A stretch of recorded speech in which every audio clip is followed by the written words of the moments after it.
Prosseguindo em nossos estudos devocionais, a partir de Pedro, a primeira carta, capítulo 2, vou ler 2 versículos. Peço a vocês, amados, como peregrinos e forasteiros que são, que se abstenham das paixões carnais, que fazem guerra contra a alma, tendo conduta exemplar no meio dos gentios, para que, quando eles os acusarem de malfeitores, observando as boas obras que vocês praticam, glorifiquem a Deus no dia da visitação. Eu vou ler outra vez o texto, porque eu me enrolei, não li bem. Vou ler de novo.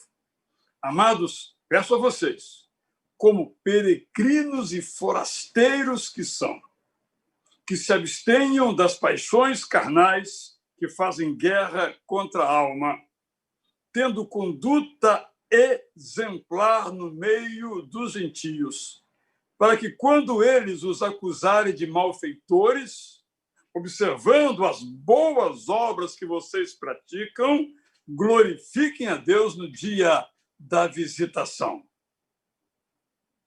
Este é um texto que nos introduz a alguns importantes conceitos da vida cristã. Primeiro conceito: aqui, em nossa vida, nós somos peregrinos e forasteiros.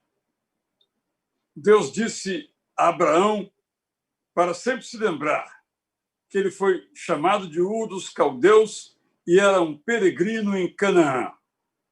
E passou o mesmo Deus a ensinar ao povo que sempre se lembrasse que o pai deles, Abraão, era um arameu, era um peregrino. Isso nos leva, então, a pensar assim: aqui não é o nosso lugar definitivo. Não temos que brigar aqui, porque aqui não é o porto onde nós colocaremos o nosso navio. Nós somos peregrinos, estamos de passagem. A compreensão deste princípio muda tudo nas nossas vidas. Segundo conceito que esse texto nos ensina: existe batalha espiritual? Existe. Onde ela se trava? Nas regiões celestes? Também. Mas, sobretudo, essa luta se trava dentro de nós, de nossa paixão carnal, a minha, a sua e a minha alma espiritual. Dentro de mim, dentro de você, há uma vontade de fazer o que é certo e bom. E há uma vontade de ser egoísta, ou, na terminologia bíblica, de ser carnal. Esse é um princípio, o da batalha espiritual. Repito isso porque muitas pessoas ficam querendo saber de batalhas espirituais no mundo espiritual e começam a inventar um monte de coisa, quando a maior batalha, mais dura batalha, mais difícil batalha, porque a outra Jesus já venceu, já triunfou. É essa dentro do nosso coração que Paulo diz: eu quero fazer o bem, mas quando eu vejo, eu já fiz o mal. Essa é a batalha. Temos que, então, diz o apóstolo Pedro, nos abster dessas paixões carnais que fazem com que a nossa alma seja abatida. Terceiro princípio: nós devemos viver de um modo tal que as pessoas que aqui o autor chama de gentios, todos aqueles que não aceitaram ainda Jesus Cristo como Senhor e Salvador, possam ver na gente e dizer: esse aí, de fato, vive aquilo que prega. Em todos os tempos, os cristãos, particularmente agora em nosso país, o termo mais comum é evangélicos, envergonham o evangelho, porque não vivem o evangelho que anunciam, porque anunciam da boca para fora, não anunciam com as suas entranhas, com o testemunho da sua vida. Esse, portanto, é o terceiro princípio. Que muitas vezes, nós evangélicos, sendo bem claro, somos acusados injustamente. Mas, infelizmente, muitas vezes somos acusados justamente. Então, o apóstolo nos lembra que as pessoas hoje nos julgam. Podem errar, podem acertar. Que errem, se nos julgarem mal. Mas no dia da visitação, isto é, aqui uma imagem para o dia do juízo, ou para aquele momento em que Jesus olha para nós e nos reprova ou nos aprova, deste nós não podemos fugir. Até uma brincadeira que a gente faz um com o outro, né? Quando alguém manda uma mensagem para outro e apaga, aí a pessoa diz, mas Jesus já leu. Ou quando faz alguma coisa indevida, a pessoa diz, Jesus está vendo. Mais ou menos essa brincadeira para dizer o seguinte, as pessoas estão de olho na gente. A nossa coerência ou na nossa incoerência. Estão loucas para nos flagrar na nossa incoerência. Não vamos dar essa oportunidade, gente.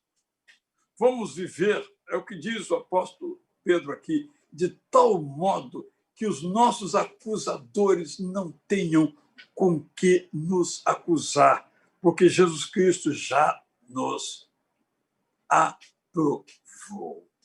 Esse texto tão simples, 2 versículos, que me chama a mim e a você de amado, amada, verbo agapau, mesmo verbo para ágape, para amor, substantivo. É assim que Deus nos vê. E nós somos, vamos repetir, você é, eu sou peregrino. Estamos na fila e alguém passa na nossa frente.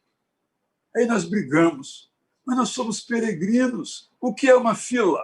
O que é um lugar numa fila? Não estou aqui pregando a bagunça, estou dizendo que vamos nos lembrar, ao exigir, inclusive, os nossos direitos, se forem importantes, que isso não é a nossa vida, gente. Nós somos peregrinos, forasteiros. Se vivemos 100 anos, coisa rara, em nossa igreja temos a irmã Augusta com mais de 100, o que são 100 anos? Eu sempre gosto de dizer isso. Nós brigamos por minutos, por horas, mas diante da eternidade, aqui não é a nossa terra, não é a nossa casa, é a casa passageira, vamos cuidar dela, é claro, mas ela vai ser destruída. Vamos nos lembrar que, como Abraão, como Isaac, como Jacó, como José, como Moisés, só para citar esses patriarcas, nós somos peregrinos. Vamos colocar o nosso foco na vida eterna que já começou quando Jesus se tornou o dono das nossas vidas. E vamos buscar no Espírito Santo a competência que nós precisamos para vencer a batalha espiritual travada dentro do nosso coração, para que os desejos bons prevaleçam e os desejos ruins sejam controlados. Vamos conviver com isso a vida toda. Somos humanos, somos carnais e somos espirituais ao mesmo tempo. Quem vai vencer a carnalidade ou a espiritualidade? Que o Espírito Santo nos capacite. E vamos viver de tal modo que o nosso modo comum de viver glorifique, não horrorize, não fale mal de Jesus, mas coloque Jesus lá em cima. Zacarias nos fala de que chegará um tempo em que as pessoas olharão para um judeu e agarrarão esse judeu para ir com ele onde quer que ele vá. Podemos aplicar isso claramente a um cristão. No que depender de mim, no que depender de você, que as pessoas se agarrem a gente para ver aonde é que estamos indo, para ver como é que estamos vivendo e desejem viver como nós vivemos.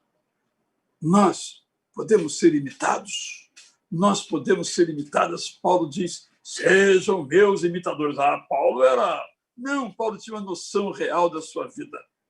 Mas sabe por que ele disse isso? Porque mesmo que eu diga que não me imitem, não me imitem, não me imitem, as pessoas vão me imitar. Estão de olho em mim. Então, já que estão, vão ver coisas boas e imitar as boas ações, que não vão trazer glória para mim, mas exaltação para Jesus. É assim que nós devemos viver. Assim, vivamos.